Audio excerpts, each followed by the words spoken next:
জয় জগৎবন্ধু, জয় শ্রীমদ্ ভগবদ গীতা। আপনারা সকলেই জানেন, ইতিমধ্যে বিভিন্ন সোশ্যাল মিডিয়ায় প্রচারিত হয়েছে আগামী 24শে ডিসেম্বর 2023 রবিবার, অর্থাৎ গীতা জয়ন্তী শনিবার, তার পরের দিনই দ্বাদশী। এই 24শে ডিসেম্বর আমরা একটা বিরাট ধর্মীয় অনুষ্ঠান করতে চলেছি। সেটি হচ্ছে লক্ষ কণ্ঠে শ্রীমদ্ ভগবদ গীতা পাঠ।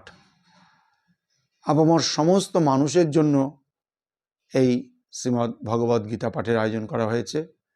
কোনো জাতি ধর্ম বাছবিচার নেই, সকলেই গীতাকে ভালোবেসে এখানে আসতে পারেন। সনাতনীরা তো আসবেনই, অন্য ধর্মের মানুষেরাও এখানে প্রবেশাধিকার পাবেন। এই অনুষ্ঠানে সভাপতি রূপে থাকছেন আমাদের দ্বারকার শঙ্করাচার্য পরম পূজ্যপাদ শ্রীমৎ সদানন্দ সরস্বতী মহারাজজি। থাকছেন প্রধান অতিথি রূপে ভারতবর্ষের মাননীয় প্রধানমন্ত্রী শ্রদ্ধেয় নরেন্দ্র দামোদর দাস মোদিজি। আমরা তার কাছে কদিন আগে নিমন্ত্রণ দিয়েছি, তিনি বলছেন আমি অবশ্যই যাব এবং বাঙালি পোশাক পরে, ধুতি পাঞ্জাবি পরে আমি গীতা পাঠ করব। আমরা খুব আপ্লুত হয়েছি তার আপ্যায়নে এবং তার আশ্বাস বার্তায়। আমরা চাই আমাদের সনাতনীরা সকলেই এই গীতা যজ্ঞে অংশগ্রহণ করুন।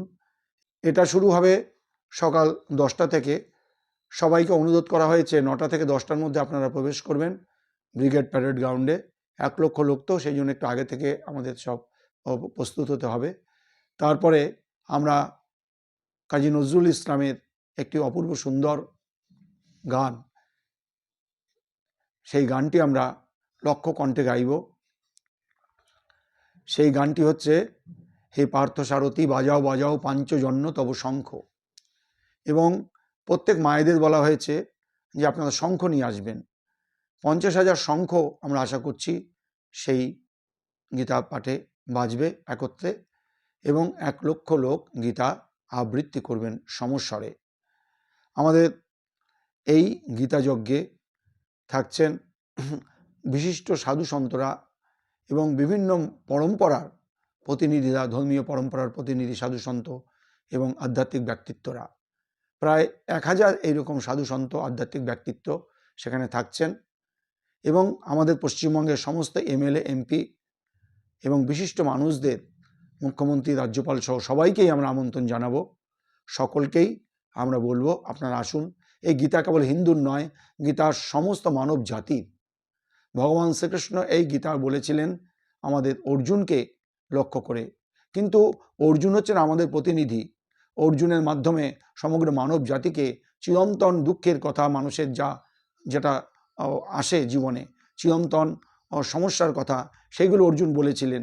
সেইগুলো কি করে আমরা উত্তীর্ণ হব, গীতার উপদেশ আমাদের সেই শিক্ষা দেবে। তাই আসুন, আমরা সকলকে অজস্র প্রণাম, ধন্যবাদ, ভালোবাসা জানাই। আমরা আশা করি সনাতন ধর্মের এই তরঙ্গ সর্বত্র প্রসারিত করে মানুষের মধ্যে ধর্মীয় চেতনা, মানবিক মূল্যবোধ আনয়ন করতে পারব। নমস্কার। জয় জগৎবন্ধু, জয় তো মহানামব্রত, জয় গীতানাথ, জয় শ্রীমদ্ ভগবদ গীতা, জয় সনাতন ধর্ম। নমস্কার।